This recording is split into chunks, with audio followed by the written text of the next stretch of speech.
Greetings to the lecturer of this module and greetings to the student attending this module, CIC2601.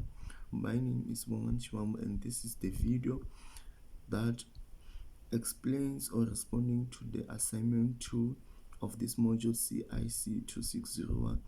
It is based on the lesson plan that I have developed in question 2, explaining and giving out information based on the lesson plan that I have developed in question 2 to the learners in the classroom teaching grade 6 social sciences history. As you know that in history we explain the past things that has happened before us.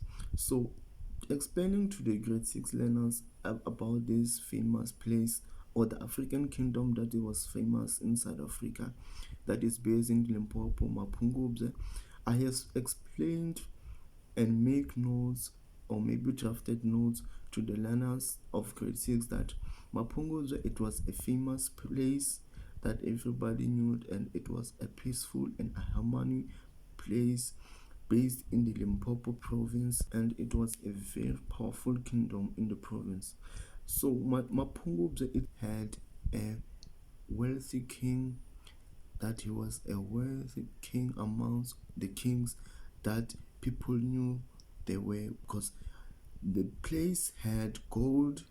The people of Mapungubwe loved trading, and the most things that they traded the most was gold and ivory, maybe iron to be included in that contest, because the most countries that Mapungubwe traded with was China and India, and it was a trading that was fair and done by individuals, and mainly benefited the king, because people in the past, they would seek approval from the king to hand out resources to other countries, not rather by giving the permission to the individual, but they would need approval from the king. So learners would ask, how was Mapungubwe?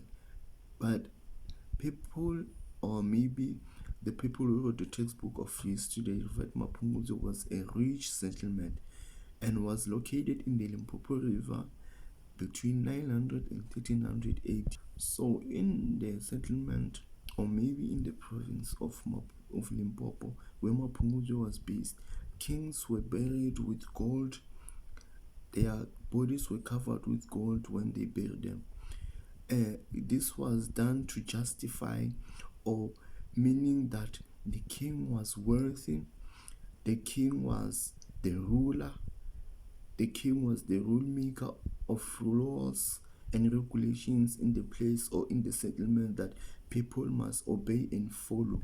And in this lesson plan, where in the activity we have included the SEMR in each activity, where the S in the SEMR in that activity included the S main stand for technology tool that we have used in the activity on the lesson plan, whereby the learners used a device or a ICT tool like a tablet that enhanced their learning. And the A in the activity included the technology tool used to justify or maybe correct the learners' spellings and questions that they will use in the lesson plan based on the activity that they were given. And the M in the SAMR, it was a device tool that encouraged collaborative and teamwork amongst the learners in the class.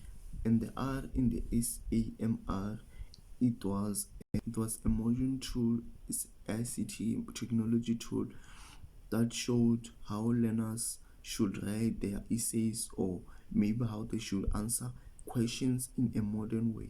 And the lesson plans that I have conducted maybe developed played a crucial role in learners, because it has enhanced knowledge through to the learners, and they will be able to know where their history comes from. And the SEMR played a crucial role in the learner setting different tasks accordingly and arranging things in a mindful way.